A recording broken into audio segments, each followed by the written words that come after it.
मित्रांनो नमस्कार. आजच्या भागामध्ये आता इकडं जी मंजू आहे ती सध्या जवळ थांबलेली असते आणि तेवढ्यात तिथे आता मम्मी साहेबां त्या येतात आणि मम्मी साहेबां त्या बाहेर बोलवतात मंजूला. मंजू बाहेर येते आणि ते सगळेजण उभा असतात. तर मंजूला मम्मी साहेब म्हणतात, काय ग, खूप दिवस झाले तू आमच्या घरी आली आहे, पण तुला आम्ही एकदा चहाला सुद्धा नाही विचारलं.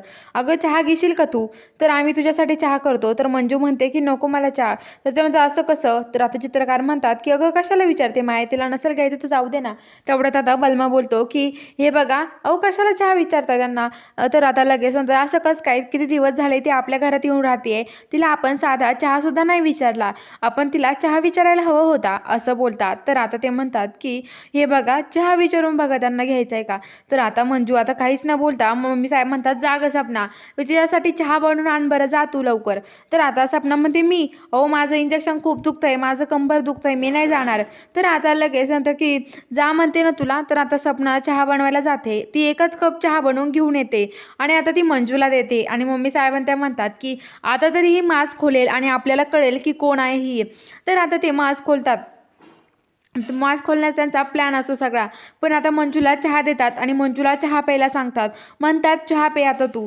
तर आता मंजूला काहीच कळत नाही चहा कसा प्यायचा. ती म्हणते मास्क तर काढावं लागेल आणि मास्क काढला तर यांना सगळ्यांना समजेल मी कोण आहे ते, असं म्हणत असते आणि तिला काहीच कळत नाही की नेमकं काय करावं ते. तर आता ती लगेच म्हणते काढतेच आता मास्क, जाऊ द्या.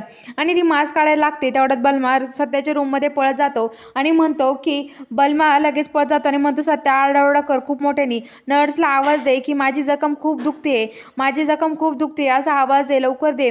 तर आता सत्या आवाज देतो आणि मंजू लगेच आता तिकडे पळत येते आणि म्हणते की मला जावं लागेल. मम्मी साहेबांनी तिचा हात धरतात, अगं म्हणतात असं कसं काय जाते, चहा घेऊन जाय ना. तर मंजू म्हणते, नाही अजिबात नाही, मला चहा नाही घ्यायचा, आता मला सत्यजित भाऊंची त्यांची तब्येत खूप दुखत असेल, मला तिकडे जावं लागेल. आणि मंजू तिथून पळत येते आणि आता सत्याकडे पळत जाते आणि इकडे आता जी दुसरी नर्स आहे तीच चहा पिते आणि म्हणते की वाया गेला असताना त्यामुळे पिले मी, असं बोलते. आणि आता ती चहा पिऊन घेते आणि इकडं जी मंजू आणि सत्य आहे ते दोघं मस्त गप्पा मारत बसतात. सत्य आणि मंजू खूप हसतात. मंजू सत्याच्या खांद्यावर हात ठेवते आणि खूप हसत असते. आणि इकडं मम्मी साहेब म्हणतात की नर्सनी शेवटी मास्क नाही काढला. आता लगेच सबनी म्हणते की गेला प्लॅन, फेल झाला आपला, असं बोलतात. तर इकडे सत्य आणि मंजू बोलत असतात तेवढ्यात तिथे चित्रकार येतात आणि चित्रकार म्हणतात की हे बघा, तुम्हाला मंजू, मला माहिती होतं तू सत्याला, सत्याची सेवा करण्यासाठी आणि सत्याची काळजी घेण्यासाठी तू इथे येणार आहे, मला माहितीच होतं, असं कधीच नाही घडलं मला माहितीच होतं हे सगळं काही, असं म्हणतात. तर ते म्हणते की हो ना, मग तुम्हाला माहिती होतं ना, असं का केलं मग, मला सांगायचं ना तू. तर आता मंजू म्हणते की हो पप्पा, हे सगळं असं काही काही घडलं त्यामुळं काहीच कळलं नाही. अहो पप्पा, तुम्हाला सांगितलं असतं तर घरात सगळ्यांना माहीत झालं असतं, त्यामुळं काहीच सांगितलं नाही मी, असं म्हणतात. तर आता इकडं लगेच जी मंजू आहे आता ती घरी जायला निघते आणि घरी येते आणि ती झोपलेली असते. तर इकडं सत्याचे काही गुंड दारू पिण्यासाठी जातात आणि दारू पीत बसलेली असतात. तेवढ्या तिथे काही माणसं बोलत असतात की तात्यासाहेबांचा हा प्लॅन तरी त्यांचा सक्सेस झाला पाहिजे.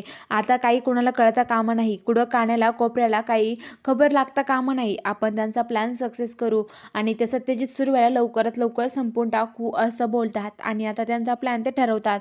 तेवढ्यात आम्ही ऐकतो, आम्ही इकडं आता मंजूला कॉल करतो आणि म्हणतो की हो मंजू वहिनी, सावध व्हा तुम्ही, सत्याला मारण्यासाठी काही गुंड आले आहेत, सत्याला मारण्यासाठी ते घरी जाणार आहेत, त्यामुळे तुम्ही सावध राहा.